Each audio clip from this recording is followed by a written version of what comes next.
नमस्कार दर्शकों, आध्यात्मिक लाइव में आप सभी का बहुत स्वागत है। मैं हूं आपके साथ चित्रा शर्मा। दर्शकों, आज इस कार्यक्रम में हम लोग बात करेंगे नवग्रह दोषों के बारे में। हर ग्रह किसी न किसी बात का कारक होता है और अगर वही कारक आपकी कुंडली में दोष बना दे, यानी वही ग्रह आपकी कुंडली में अगर दोष उत्पन्न कर देता है, तो आपके जीवन में क्या क्या परेशानियां आ सकती हैं और उन परेशानियों का निवारण आपको किस तरह से करना चाहिए, क्या करना चाहिए, ये सारी जानकारी आपको आज इस कार्यक्रम में हम बताएंगे। तो चलिए कार्यक्रम की हम शुरुआत करते हैं और चर्चा में हमारे साथ आज शामिल हैं वास्तु एक्सपर्ट और ज्योतिषाचार्य आचार्य शिव कुमार शर्मा जी। तो चलिए आचार्य जी का मिलकर हम स्वागत करेंगे। नमस्कार आचार्य जी, स्वागत है आपका। आचार्य जी, जैसा कि मैंने अभी कहा कि आज नवग्रह दोषों के बारे में हम लोग बात करेंगे, चर्चा करेंगे। सबसे पहले सूर्य ग्रह के बारे में आपसे हम जानना चाहेंगे। कहा जाता है कि पिता का कारक सूर्य ग्रह को माना गया है। अगर ये सूर्य ग्रह हमारी कुंडली में नीच स्थान पर बैठा हुआ है, यानी खराब स्थिति में बैठा हुआ है, तो क्या क्या परेशानियां उत्पन्न कर सकता है और क्या निवारण हमें इसका करना चाहिए, ये सबसे पहले आप बताएं। धन्यवाद। सूर्य हमारा आत्म कारक ग्रह है। आत्मा ने आत्मा कारक ग्रह है, स्वयं का कारक है, हमारे शरीर कारक है और सबसे बड़ा हमारे पितृ कारक है, पिता कारक है। पिता के समकक्ष चाचा ताऊ जितने भी बुजुर्ग व्यक्ति हैं, सबका कारक सूर्य है। सूर्य हमारे राज्य कार्य के लिए जितने भी हम सर्विस करते हैं या सरकारी नौकरी ढूंढते हैं, उन सबका सूर्य कारक है। और यह अगर प्रबल है कुंडली में तो अवश्य आपको राज कार्यों में बहुत सी सफलता दिलाता है। और कई लोग राज कार्य में नहीं होते लेकिन राजनीति में पहुंच जाते हैं। उसके लिए राहु का होना बहुत अच्छा होता है, लेकिन सूर्य बहुत स्ट्रॉन्ग होना चाहिए। अब कभी कभी सूर्य कमज़ोर हो जाता है। कमज़ोर होने से तात्पर्य है कि वह शत्रु राशि का हो जाए, शनि की राशि में हो जाए, नीच राशि का हो जाए, या अच्छे भावों का स्वामी होकर छठे, आठवें, 12वें भाव में बैठ जाता है तो दिक्कत आती है। जीवन में परेशानी होती है, पिता से कभी बनती नहीं है और बार बार नौकरी छूट जाती है और सम्मान जो है वो खो देता है व्यक्ति। तो ऐसा जो ग्रह है हमारा सूर्य है, उसको प्रसन्न करने के लिए बहुत सिंपल उपाय हैं और सारे उपाय मेरे घर के ही हैं, परिवार के ही हैं। मेरा उद्देश्य है कि बड़े बड़े उपाय ना बता करके अपने घर में ही सिंपल उपाय करें। सबसे पहले क्योंकि सूर्य पिता कारक है, इसीलिए पिता को प्रसन्न रखें। जितनी पिता की आज्ञा मानेंगे, उनका सम्मान करेंगे तो सूर्य प्रसन्न होंगे। चाचा ताऊ आदि हैं या श्रेष्ठ व्यक्ति हैं समाज के, उनका सम्मान करें तो सूर्य स्वयं बलवान होंगे। न कि हम गहने मंगूठी पहने, भारी भरकम माला लगा के डाल लें, तो इससे कोई लाभ नहीं है। केवल आत्मकारक जो ग्रह सूर्य है उसका हम अपने संबंधों के द्वारा ठीक कर सकते हैं। पिता को प्रसन्न रखें, सम्मान करें। अगर पिता कुछ गलती बोलते हैं तो हंस करके टाल दें, उनकी बात माने, तो इस कारक है। चलिए, सूर्य ग्रह के बाद अब हम लोग बात कर लेते हैं मंगल ग्रह की। अब कहा जाता है कि मंगल ग्रह अगर खराब हो जाता है तो कहीं ना कहीं शादी में भी प्रॉब्लम आ जाती है और भी बहुत तरह की परेशानियां जीवन में आ जाती हैं। तो क्यों ये परेशानियां आ जाती हैं और कैसे इससे हम बाहर आ सकते हैं, इसकी क्या हम रेमेडीज कर सकते हैं, ये आपसे समझना चाहिए। धन्यवाद। मंगल हमारा अग्नि कारक ग्रह है, ज्वलनशील है जैसे हमारा सूर्य है, लेकिन इसको पृथ्वी पुत्र कहते हैं, धरती का पुत्र भी कहते हैं। इसका रंग लाल है और इसके मुख की जो भ्रुकुटी है हमेशा लाल रहती है, अर्थात गुस्से में रहते हैं। अच्छा मंगल हमारे लिए बहुत कल्याणकारी होता है, प्रॉपर्टी में बहुत लाभ दिलाता है, धन संपत्ति बढ़ती है। और अच्छा मंगल हमारे ग्रह में कुंडली बैठा हुआ है तो वह भाइयों से बहुत लाभ कराता है। समाज में भाइयों के द्वारा प्रतिष्ठित होता है व्यक्ति वो, और भूमि भवन का लाभ होता रहता है। तो इससे अगर हमारा मंगल नीच राशि का बैठा है या शत्रु भाव में बैठा हुआ है अथवा खराब भाव में बैठा हुआ है, वहाँ वह दिक्कत करता है। विशेषकर लड़कियों की शादी में जब मंगली दोष होता है उसमें बहुत विचारणीय होता है इसका पक्ष, क्योंकि 12वां पहला स्थान और चौथा और 7वां 8वां स्थान ये मंगल कारक ग्रह हैं, मतलब मंगल का भाव हैं। अगर इनमें मंगल बैठा होता है तो मंगली होती है, लड़की या लड़का। समान मंगल होने पर दोष पड़ जाता है। यदि मंगल समान नहीं है, लड़की कुंडली में मंगल है, लड़के में नहीं है, तो उसको दिक्कत आती है। लेकिन ऐसा नहीं है कि उपाय नहीं है। मंगल का उपाय है सबसे पहले हमें अपने भाइयों के प्रसन्न करना। कई बार देखा जाता है कि समाज में भाई भाई में नहीं बनती है। मैंने देखा कि तृतीय भाव में मंगल पीड़ित है तो भाइयों से कभी नहीं बनती उसकी, और वह हमेशा अकेला रहता है समाज में। तो ऐसे व्यक्ति को मंगल की आराधना के साथ साथ अपने भाइयों से बना कर रखनी चाहिए। और लड़कियों की कुंडली में अगर मंगली दोष है तो इसको ज़्यादा खतरनाक न माने। मंगल के काटने कई उपाय होते हैं, जैसे लड़की कुंडली में मंगल है, लड़की मंगल नहीं है तो शनि और मंगल का प्रभाव ऐसा होता है। लड़की कुंडली में शनि होता है ना, शनि काट देता है। ऐसे राहु केतु जो बुरे ग्रह हैं अगर वे बैठे हुए होते हैं तो मंगल का प्रभाव स्वतः ही खत्म हो जाता है। तो मंगल ज़्यादा खराब नहीं है, भाई यह है कि मानने वाली बात है। हाँ, जब दिक्कत आती है, एक सबसे बड़ा कारण है मंगल दुर्घटनाओं का। जब अष्टम भाव में, छठे भाव में या 12वें में बैठता है तो उस पीरियड में, अर्थात उस महादशा में जब मंगल की अंतर्दशा हो या महादशा हो तो वह दुर्घटना अवश्य देता है। दूसरा, रक्त संबंधी बीमारी देता है, ब्लड निकल जाता है या कोई इंफेक्शन जाता है, त्वचा भी खराब जाती है। इससे मंगल जो है अच्छा नहीं रहता। तो उसको खुश करने का सबसे बड़ा उपाय है कि अपने भाइयों से बना के रखें, उनको सम्मान दें। हम दान करते हैं बाहर लोग को, अगर कोई भाई हमारा उपेक्षित है, निर्धन है, उसको दान करें तो मंगल पुष्ट हो जाएगा हमारा। जी, तो देखिए यहाँ पर दर्शकों बहुत अच्छी बात यहाँ पर आचार्य जी ने हमें बताई है कि आप अगर दान करना चाहते हैं तो बजाय बाहर दान करने के आपके घर में ही यदि किसी को आवश्यकता है तो उस व्यक्ति को दान करके आप जो है अपने ग्रहों को अच्छी स्थिति में ला सकते हैं, अपने जीवन को आप सही दिशा में आगे अग्रसर कर सकते हैं। मंगल ग्रह से क्या क्या परेशानियां उत्पन्न हो सकती हैं और क्या क्या उसके समाधान हो सकते हैं, सारी जानकारी आचार्य जी ने आपको बता दी है। अच्छा, मंगलिक दोष के बारे में जिस तरह से आचार्य जी भी आपने कहा कि मंगल अगर खराब हो जाता है तो जातक या जातिका की कुंडली में मांगलिक दोष भी बना देता है। अब मांगलिक दोष को लेकर एक सवाल मैं आपसे पूछना चाहती हूँ। अक्सर लोग ये कहते हैं कि 28 वर्ष के बाद या 32 वर्ष के बाद मंगल दोष का जो असर है वो खत्म हो जाता है, तो क्या इस बात में सत्यता है? क्या ये असर वाकई में खत्म होता है या कुछ कम हो जाता है?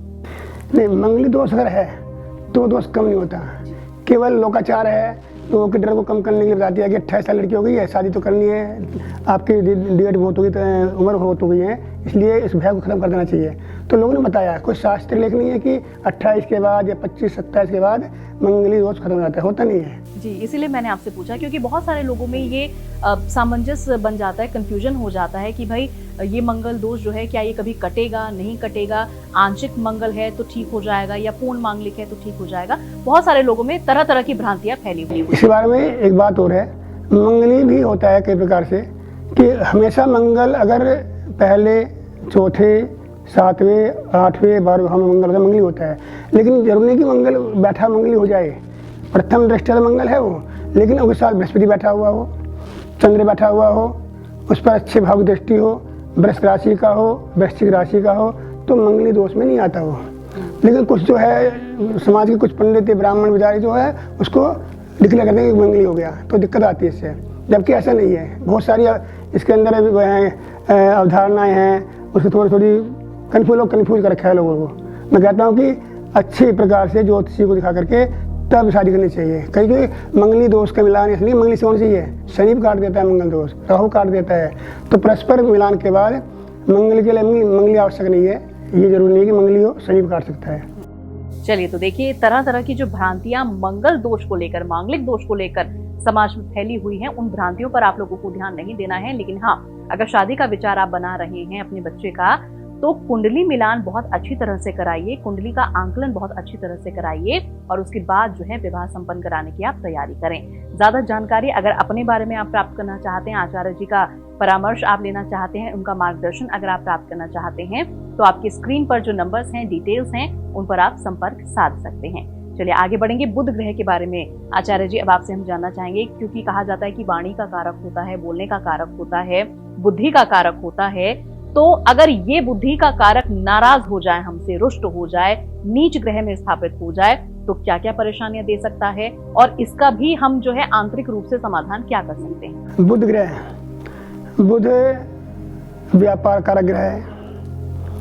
बुध हमारा जितने भी सीए, सीएस, कॉमर्स, जितने भी आपके इस प्रकार के लाइन है उसका कारक होता है। उसमें क्या होता है, बुध अगर अच्छा है तो आपको व्यवसाय में बहुत ऊपर ले जाएगा, वाणी बहुत ओजस्वी होगी आपकी। बुध अच्छा होने से व्यक्ति वाणी का नहीं होता है, कवि और बड़े बड़े लेखक अथवा मंच संचालक, अगर बुध उनका अच्छा, बहुत अच्छा उनका प्रभाव होता है समाज में भी और सभा में भी।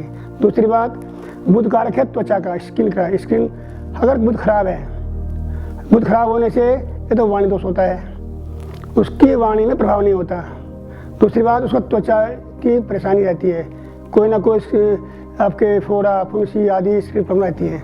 ऐसा बुध व्यक्ति को समाज में तिरस्कृत कर देता है, क्योंकि उसकी वाणी हमेशा कटु रहती है, अनावश्यक बोलता है, अनाप बोलता है, और जहाँ पर आवश्यकता नहीं बोलनी वहाँ बोल जाता है, तो ऐसा बुध खराब हो जाता है। अगर बुध आपका मिथुन राशि का है, कन्या राशि का है, तो बहुत शुभ होता है। ऐसा बुध हमें समाज में भी, अपने व्यापार में भी और अपने कार्य में, क्योंकि ये बुध जो है ना बैंकिंग, लॉ, अध्यापन का कारक भी है। अगर में आपको बुध अच्छा है तो इस क्षेत्र में आप जा सकते हैं, बहुत अच्छा आपको प्रभाव मिलेगा। बड़े बड़े न्यायाधीश हुए हैं, मैंने कई 2-3 की स्टडी की है, बहुत अच्छा है। दूसरी बात, बुध खराब है, करना क्या चाहिए हमें? बुध बहन, बेटी और बुआ कारक है।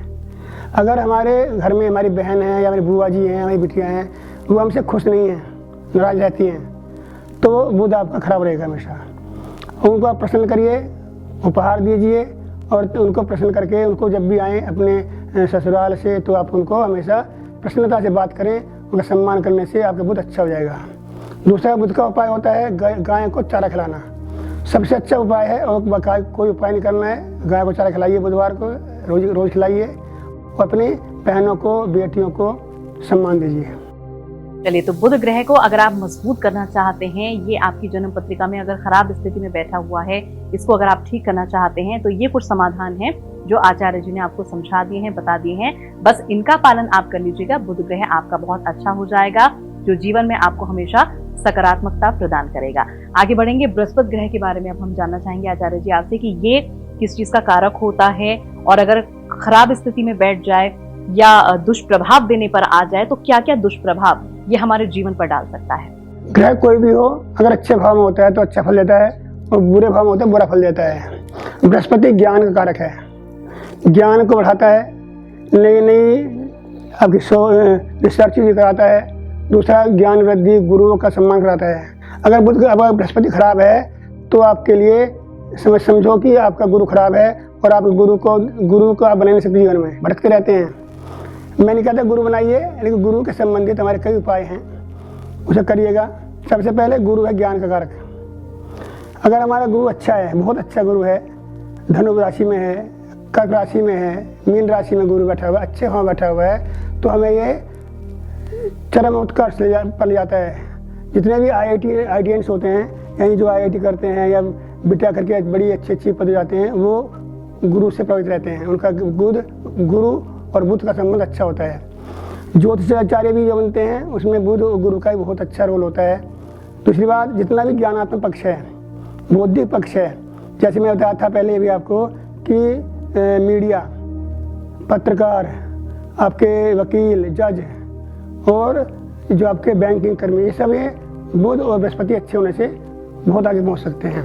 बृहस्पति खराब है अगर आपका, तो ये आपके लिए बहुत खराब हो सकता है। वक्री बृहस्पति और वक्री जो आपके ग्रह होते हैं अच्छे नहीं होते, क्योंकि बृहस्पति वक्री अगर है और किसी लड़की की कुंडली बैठा हुआ है, तो उसके ग्रस्त जीवन को खराब कर देता है। मैं कई पत्रिका देखी हैं जिन लड़कियों की कुंडली में बृहस्पति की दशा चल रही है और बृहस्पति वक्री है, उनकी शादी तय हो रही है, तो उसमें कहीं ना कहीं अड़चन आती है।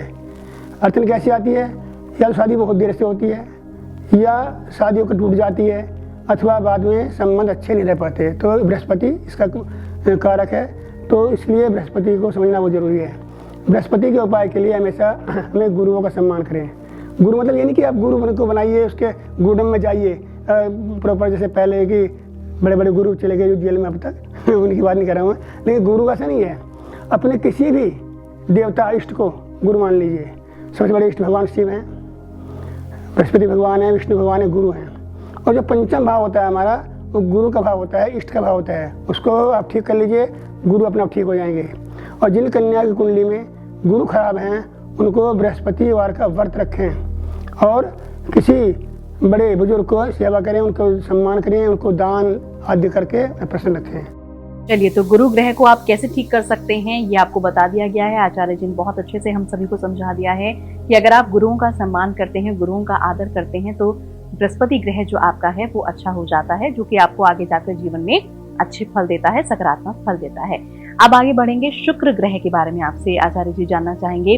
लग्जरी लाइफ का सूचक होता है, सुख सुविधाओं का कारक माना जाता है, लेकिन अगर हमारे जीवन में सुख सुविधाओं का अभाव है, लग्जरी लाइफ का अभाव है, तो क्या माने कि शुक्र ग्रह हमसे नाराज है? शुक्र ग्रह जो है, जैसे बताया आपने, सुख सुविधाओं कारक है। शुक्र ग्रह पूरे जीवन में हमें ऐश्वर्य देने वाला है। गाड़ी, बंगला, नौकर चाकर, बिल्कुल एकदम A1 लाइफ होती है कि जीवन शैली बहुत स्टैंडर्ड होती है अगर अच्छा शुक्र होता है। अच्छा शुक्र कब होता है? अपनी राशि में, वृष राशि में हो, तुला में हो या उच्च का बृहस्पति मीन राशि में हो, तो शुक्र बहुत लाभ करता है। जीवन में उसको चरमोत्कर्ष देता है। और अच्छा शुक्र देखा मैंने, अगर दूसरे और 12वें भाव का स्वामी होता है तो व्यक्ति विदेश में विदेश में चले जाता है और वहीं बच जाता है। और शुक्र अगर ठीक है आपका, तो आपको घर में रहते हुए सारी भौतिक संपन्नताएं मिलती हैं। वो हर प्रकार से कारक है। इसका जो कारक है ये पत्नी कारक ग्रह है। पत्नी खुश है तो शुक्र खुश है। कहते हैं ना, पत्नी ग्रह लक्ष्मी होती है, इसीलिए कहा गया कि ग्रह लक्ष्मी होती है, शुक्र की वजह से कहा गया है। हमारे जब शादी आती है, कई लोग जो है ना संबंध अच्छे नहीं होते पति पत्नी में, तो उससे धन संपत्ति, अपना जो घर का बरकत खराब हो जाती है। इसलिए शुक्र को प्रसन्न रखने के लिए अपनी पत्नी का सम्मान अवश्य करें। पत्नी का सम्मान करने से शुक्र बहुत प्रबल होता है। और दूसरी बात, महिलाओं के लिए शुक्र जो रहता है थोड़ा दिक्कत कर देता है। क्या करता है? अगर शुक्र खराब है तो थोड़ा उसके अंदर फ्रैंक से आ जाती है, बहुत फ्रैंक हो जाती है लड़की, और उसका ना कहते हैं बहुत ज़्यादा आगे बढ़ जाती है, मतलब समाज में जो मान्य नहीं होता है। तो शुक्र को अच्छा करने के लिए एक तो सबसे पहले जो व्यक्ति हैं उनको अपनी पत्नी को पसंद करें। किसी महिला को जो आपकी भाभी लगती है संबंध में इस प्रकार की, या चाची लगती है, छोटे हों, उनको सम्मानित करें, उनको समय समय पर उपहार दें, सम्मान करें, तो शुक्र आपका स्वयं प्रसन्न हो जाएगा। और लक्ष्मी जी का आप व्रत रखें, लक्ष्मी जी के जाप करें, शुक्र अवश्य ठीक हो जाएगा आपका। जी, तो चलिए दर्शकों, शुक्र ग्रह को आप कैसे मजबूत कर सकते हैं, बहुत ही आसान तरीका आचार्य जी ने समझा दिया है कि अपनी पत्नी को यदि आप प्रसन्न रखते हैं, खुश रखते हैं, तो अपने आप शुक्र ग्रह जो है आपका मजबूत होता चला जाता है, धन धान्य से आपका जीवन परिपूर्ण होने लगता है। तो इस बात का आप लोगों को ख्याल रखना होगा। आगे बढ़ेंगे, शनि ग्रह के बारे में आचार्य जी अब आपसे हम चर्चा करना चाहेंगे। क्योंकि शनि ग्रह एकमात्र ऐसा ग्रह है जिसका नाम सुनकर के हर कोई भयभीत हो जाता है। हालांकि हर कोई ये जानता है कि शनिदेव जो हैं वो न्याय प्रिय देवता हैं, हमेशा न्याय करने वाले होते हैं, सही को सही और गलत को गलत बताने वाले होते हैं। लेकिन फिर भी अगर शनि ग्रह का जब भी नाम आता है, शनिदेव का जब भी नाम आ जाता है, तो कहीं ना कहीं लोगों में डर पनपने लगता है। तो ऐसा क्यों है? शनिदेव जो है किस तरह से दंडित करते हैं लोगों को, और शनिदेव को प्रसन्न हम कैसे करें, ये बताइए। शनिदेव ने बताया कि अपन न्याय का कारक है, न्यायाधीश है सारे ग्रहों में, और हमें अच्छे बुरे कर्म फल देता है। शनि खराब नहीं है। लोग कांपते क्यों हैं? अपने कर्मों से कांपते हैं। मैंने बुरा कर्म किया है, शनि आएगा खराब कर देगा। तो लोग को डर ये नहीं कि शनि खराब है, मेरे कर्म खराब थे, मैंने ये हाँ गलत किया था मेरे साथ, तो शनि खराब हो जाता है। जो नैतिक लोग हैं, जो आध्यात्मिक लोग हैं, जिनको कभी किसी ने घूस रिश्वत आदि नहीं ली, बड़ों का सम्मान किया है और सबका सही भाव रखी है, उनका शनि हमेशा अच्छा होता है। शनि की साढ़े अच्छी होती है। कई देखा मैंने, कई अपने ग्राहक को देखा है, जो अपने क्लाइंट्स हैं, शनि की महासामी में पहुँच के करोड़पति बन गए। बहुत ज़्यादा उन्होंने विस्तार किया। जो बिल्कुल लेवल छोटे लेवल पर जा रहे थे, शनि ने 7.5 साल में उनको बहुत आगे पहुँचा दिया। तो शनि ऐसा नहीं है कि वो खराब करता है, अच्छा करता है, लेकिन वो कर्मों का बिल्कुल बैलेंस ठीक करता है। अगर अच्छे कर्म किए हैं तो आपको बहुत ऊपर ले जाएगा, आपने गलत कर्म किए हैं तो आपको नीचे डाल देगा। ऐसा नहीं कि शनि हमेशा करता है। शनि आपकी मात से चल रही हो, ढैया चल रही हो, अथवा साढ़े से चल रही हो, उससे शनि थोड़ा दिक्कत कर देता है। लेकिन करता उसी को जिसका जीवन अनैतिक रहा हो, जो किसी के लिए जीवन में उसको किसके प्रति कोई निराशा की भावना या किसी के प्रति कोई कृतज्ञता की भावना नहीं है, तो वह क्या करता है, शनि उससे भी तटस्थ रहता है। कि जब ये किसी के प्रति ऐसा नहीं है तो हम भी तटस्थ रहते हैं। ना लाभ करता ना हानि करता। लेकिन ऐसा नहीं है कि शनि नुकसान देता है लेकिन अच्छे लोगों को नहीं देता। दूसरी बात, इसके उपाय के लिए शनि जो है श्रमिक लोगों का, जो मेहनत करने वाले मजदूर आदमी हैं, उनका कारक होता है। तो शनि को प्रसन्न करने के लिए श्रमिक मजदूर वर्ग को प्रसन्न रखें। कई क्या लोग होते हैं, कुछ बड़े लोग होते हैं, काम करने रोज बेचारे काम करने, श्रमिक को धमका देते हैं, गाली बक देते हैं उनको। ऐसा करने से शनि खराब हो जाता है। जबकि ऐसा होना चाहिए जो कोई आप काम करा रहे हैं, मकान बना रहे हैं, सड़क बन रही है, तो श्रमिकों को मजदूरों को कुछ दान करते रहें, खाना खिलाते रहें, तो उससे शनि हमेशा खुश रहेंगे और आपका कार्य निरंतर जल्दी पूरा होगा।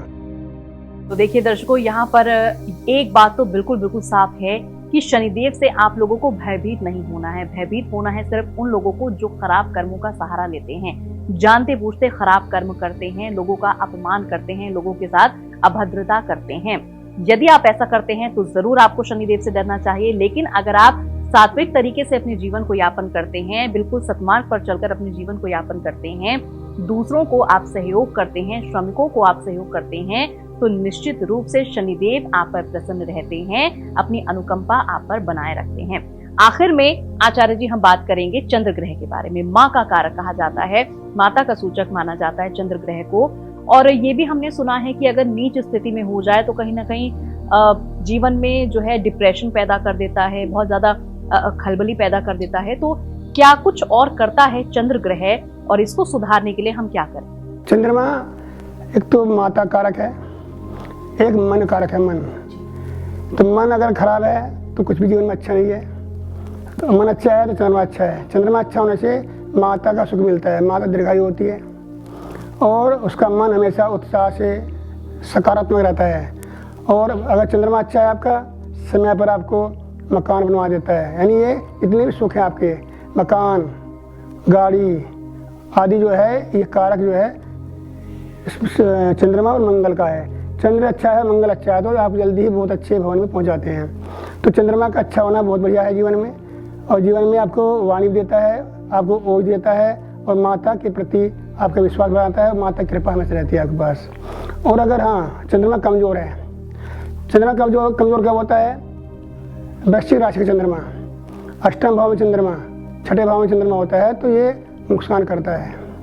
चंद्रमा खराब होने से आपके जो है मन जो है चलायमान रहता है, मन स्थिर रहता है, काम में मन नहीं लगता आपका। दूसरा, माता संबंध अच्छे नहीं होते।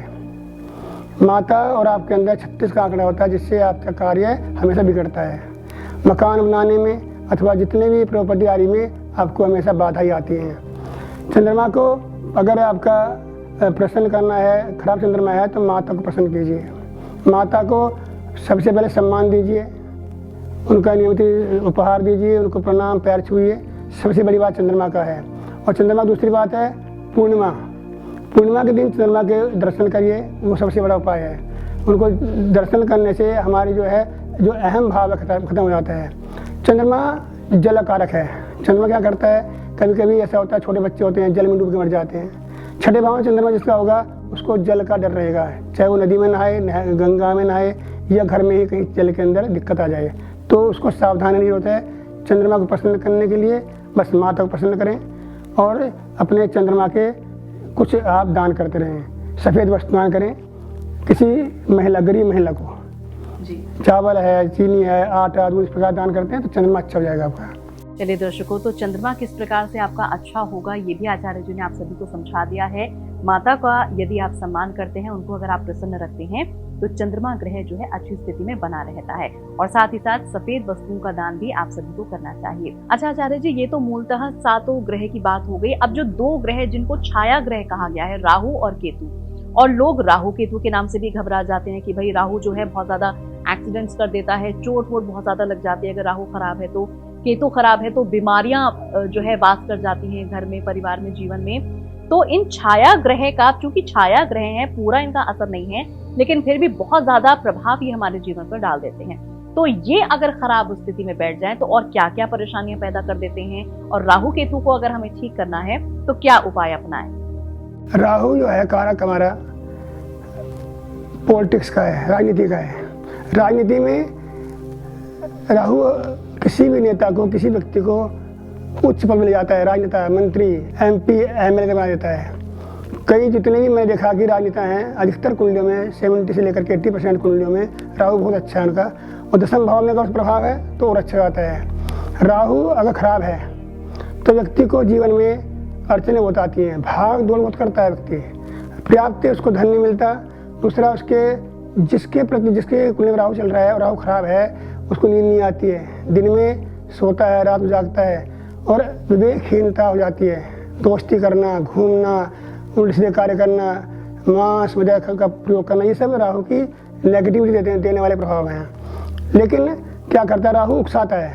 अगर ग्रह आपका राहु अच्छा है और आपकी महादशा आ गई है 18 साल 18 साल राहु की दशा आ गई है, तो उस दशा में आपको क्या करना है, उसके उकसाए में नहीं आना। आपको उकसाता क्या है कि ये दोस्ती में घूमो, कुछ ड्रिंक कर लो, बैठ के डांस करो, उल्टे से काम करो, विस्पत लो उल्टे से, तो इससे क्या करता है राहु बिगड़ जाता है और फिर डाउनफॉल हो जाता है। राहु के साथ ही हमें अपने आप कंट्रोल करें और अपने को मजबूत रखें, ताकि हमें जो है इतनी मृग तृष्णाएं हैं ये हमें ना आगे दिला पाएँ, तो राहु उसको ऊपर ले जाता है। डॉक्टर APJ अब्दुल कलाम जो थे हमारे राष्ट्रपति, उनके राहु की दशा ने सब कुछ दिलवाया उनको, मिसाइल मैन से लेकर के और भारत रत्न और राष्ट्रपति तक उनको सब राहु ने दिलवाया है। ऐसा नहीं है, मेरे पास कई कुंडलियाँ हैं जिनमें राहु बहुत अच्छा परिणाम देता है।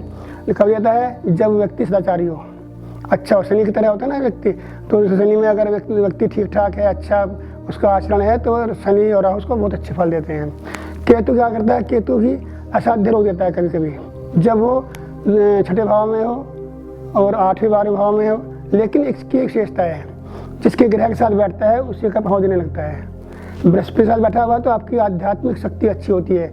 मैं सोचता हूँ शायद विपिन जी की जो है राहु के साथ केतु बैठे हुए, केतु के साथ आपके बृहस्पति बैठे हुए हैं, लग रहा है मुझको ऐसा, क्योंकि ऐसी चेतनाएं जब आती हैं तो क्योंकि ये ऐसा आध्यात्मिक कारक ग्रह भी होता है, मोक्ष कारक भी होता है। अगर ये 12वें अवस्था में बैठ जाए तो केतु बहुत ऊंचा ले जाता है, उसको आध्यात्मिक बना देता है। आज नवग्रह दोषों के बारे में हम लोगों ने बात की, चर्चा की, क्यों खराब हो जाते हैं, किस तरह से खराब होते हैं और क्या इनका हम आंतरिक रूप से उपाय कर सकते हैं। ये सारी बातें आचार्य जी ने हमें बहुत अच्छे से बताई हैं, बहुत अच्छे से समझाई हैं। फिलहाल कार्यक्रम को यहीं पर हम विराम दे रहे हैं, लेकिन आचार्य जी आपने अपना कीमती समय हमें दिया, बहुत अच्छी जानकारी दर्शकों तक दी, आपका बहुत बहुत धन्यवाद।